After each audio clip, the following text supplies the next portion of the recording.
The story of what Aztec priests did to the chosen virgins begins long before these young girls ever reach the steps of the great temple. It begins in the markets, in the villages, and in the quiet corners of the empire where scouts, elders, and priestly attendants searched for girls who fit a very specific ideal.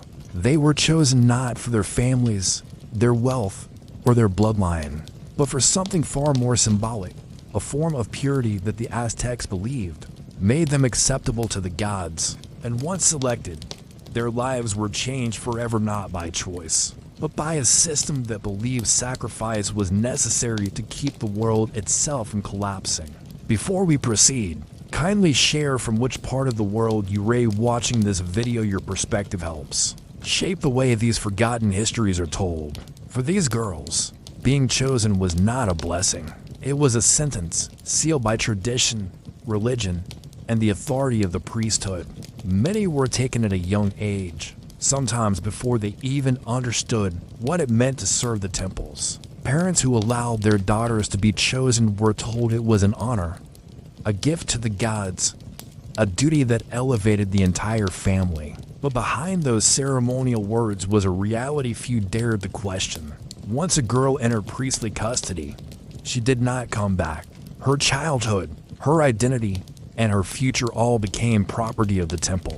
Aztec priests oversaw this transformation with rigid discipline. The chosen virgins were moved to secluded quarters, separate from the bustling city, separate from their families, and separate from the ordinary world. Isolation was the first step. Priests believed that removing them from everyday life purified them spiritually. The girls had strict routines, silent mornings, controlled diets, mandatory fasting, and an endless cycle of rituals that shaped their minds toward obedience. They were watched at all times. Their behavior, their thoughts, even their fears became part of what the priests believed was a sacred process. Spanish chroniclers like Bernardino de Sahagún documented that these girls were taught to detach themselves from earthly life.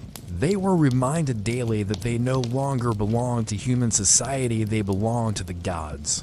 Priests instructed them to avoid laughter, avoid curiosity, avoid forming attachments of any kind. Emotional separation was considered essential because their ultimate purpose demanded complete surrender. Over time, many of the girls became quiet, withdrawn versions of themselves, shaped not by choice, but by the weight of the rituals imposed upon them. The daily training was intense in ways that went far beyond physical discipline. The priests used ritual fasting not simply to prepare their bodies, but to alter their perception of reality. A weakened body, they believed, made the spirit more malleable. The girls were kept on diets of amaranth, maize, and water during preparation periods, and any deviation, intentional or accidental, was treated as a spiritual impurity. Some were required to spend hours in meditation, focusing on the deity to whom they were being dedicated, while priests recited chants that reinforced their sense of destiny. As the weeks passed, the girls were slowly introduced to more symbolic rituals. They learned ceremonial songs, gestures, and dances meant to honor the gods. Each movement carried meaning. Each chant represented a step closer to the moment they were being prepared for. Priests stressed that these gestures were not merely performances but sacred obligations. The weight of this expectation hung over the girls like a constant shadow. The most intense part of their mental conditioning was the concept of ritual marriage. In the Aztec worldview, a chosen virgin was not being prepared for a human role. She was being prepared as a symbolic bride of a god, depending on the festival or deity. A girl might be designated as the earthly representation of a goddess like Quetzalcoatl, or a divine consort meant to accompany a god through a ceremonial cycle. This marriage was not romantic, nor was it presented as something joyful. It was a contract one the priest claimed tied the girl to the will of the divine. Once designated, she would wear clothing that represented the deity she embodied. These garments were not luxurious, they were symbolic. Some were simple white robes. Others bore patterns associated with fertility, harvest, or renewal. To outsiders, the girls looked like living symbols of purity. To the priests, They were vessels carrying an offering the empire depended on. Psychological pressure was woven into every part of this process. The girls were reminded daily that the fate of their communities, their harvests, and even the rising of the sun depended on sacrifices like theirs. This belief was deeply rooted in Aztec cosmology. To refuse, hesitate, or question was portrayed as an act that endangered the entire empire. And so, even those who feared their fate often remained silent, believing that their personal suffering was necessary to protect their families. The rituals intensified as the designated festivals approached. The girls were led through purification ceremonies involving incense, cold water, and chants meant to cleanse their spirits. Priests sometimes required them to stay awake through the night, participating in prayers or meditations meant to prepare their souls for the ritual ahead. The line between devotion and coercion was blurred so completely that the girls were left with no space to imagine a life beyond the temple walls. Spanish accounts describe that some girls accepted their roles with resignation, convinced by months of conditioning that this was their destiny. Others, though silent, displayed fear in subtle ways. A trembling hand during a chant, a distant look during a ritual dance, a tear wiped away quickly, hoping no priest would see. Yet none of these human reactions changed the path placed before them. Once chosen, their fate was sealed. When the final days of preparation arrived, the atmosphere around the temple grew heavier. The girls were treated with a reverence that bordered on ceremonial distance. Priests spoke to them softly, not out of compassion, but out of ritual necessity. Attendants were instructed to dress them in garments reserved only for sacrificial rites. These garments symbolized purity, surrender, and the transformation they would soon undergo. The girls were adorned with flowers, feathers, and ornaments that signified their connection to the divine. To the people watching, they appeared almost otherworldly. But beneath the ceremonial beauty was an unspoken truth. These adornments were not signs of honor. They were signs that the end was near.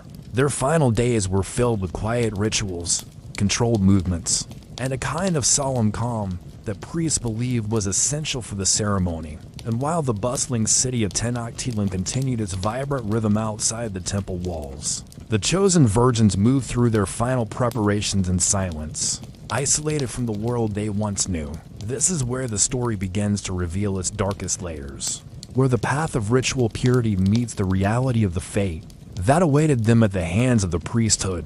The final hours before the ritual were unlike anything the girls had experienced. During their months of preparation, everything became quieter, slower, and more deliberate. The streets around the temple filled with citizens gathering for the ceremony. Yet inside the priestly chambers, the chosen virgins were kept away from the noise, the crowds, and the world that still moved normally beyond the stone walls. Their attendants whispered prayers as they braided their hair, painted their faces with ceremonial markings, and placed offerings of maize, copal, and flowers beside them.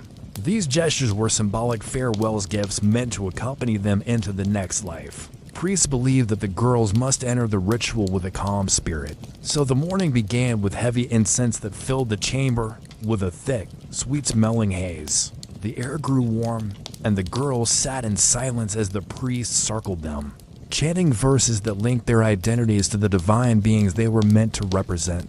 These chants were not for comfort.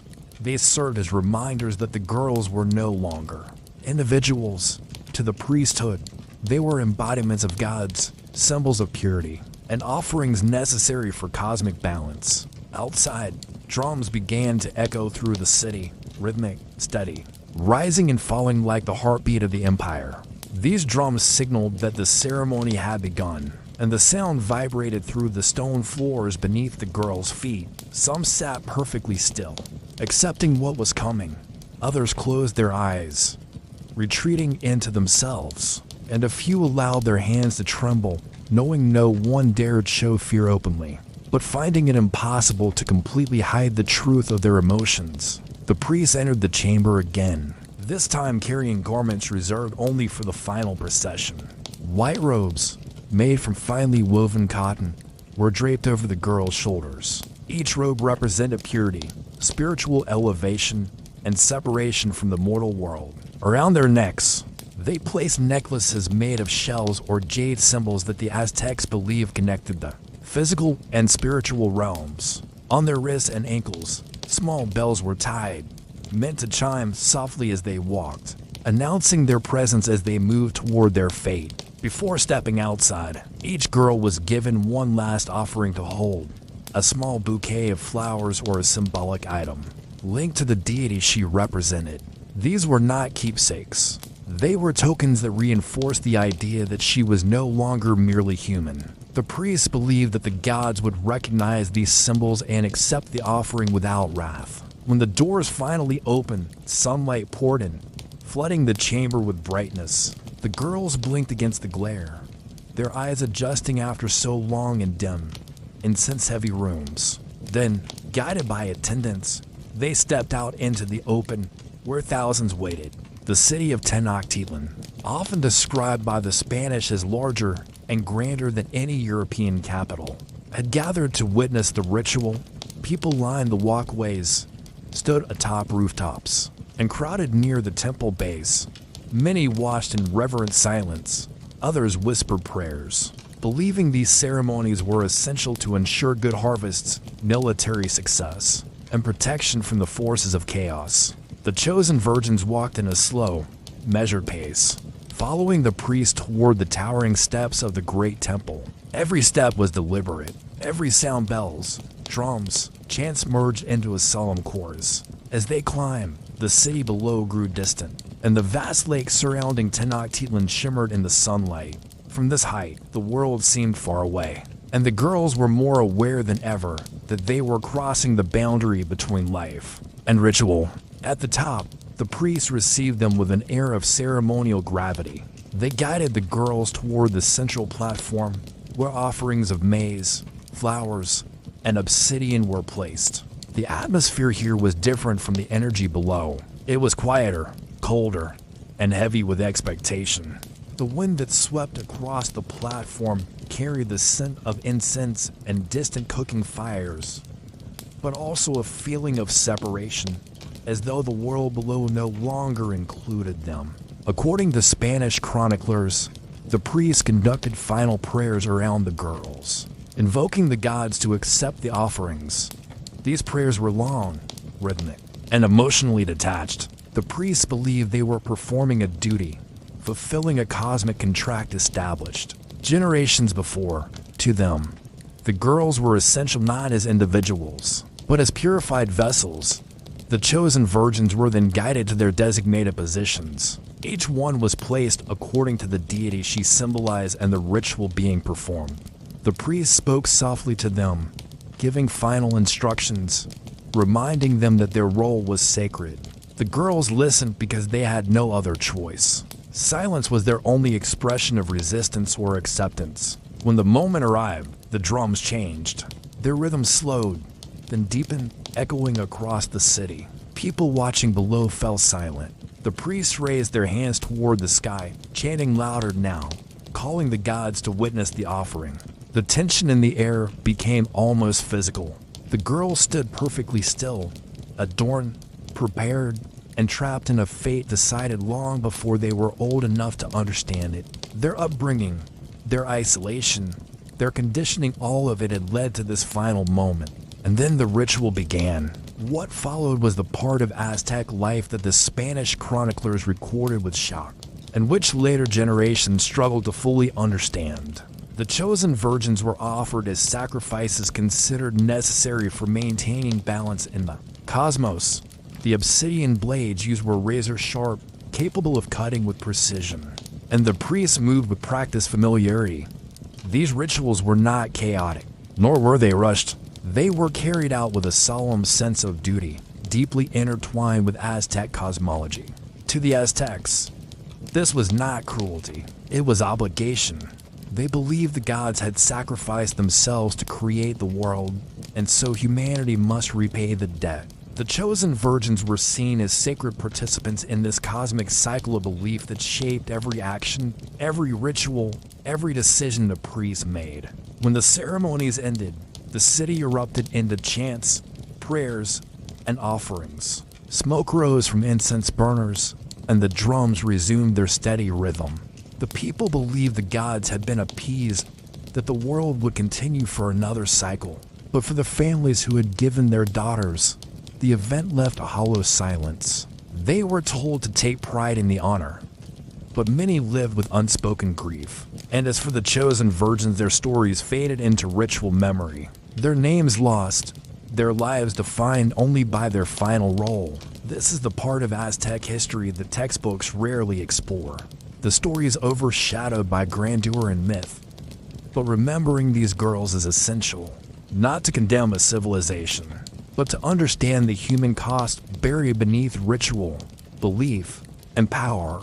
If you want more untold histories like this, stories hidden behind temples, empires, and ancient rituals, make sure to like the video, share your thoughts in the comments, and subscribe so you never miss the next chapter of the darkest corners of the ancient world.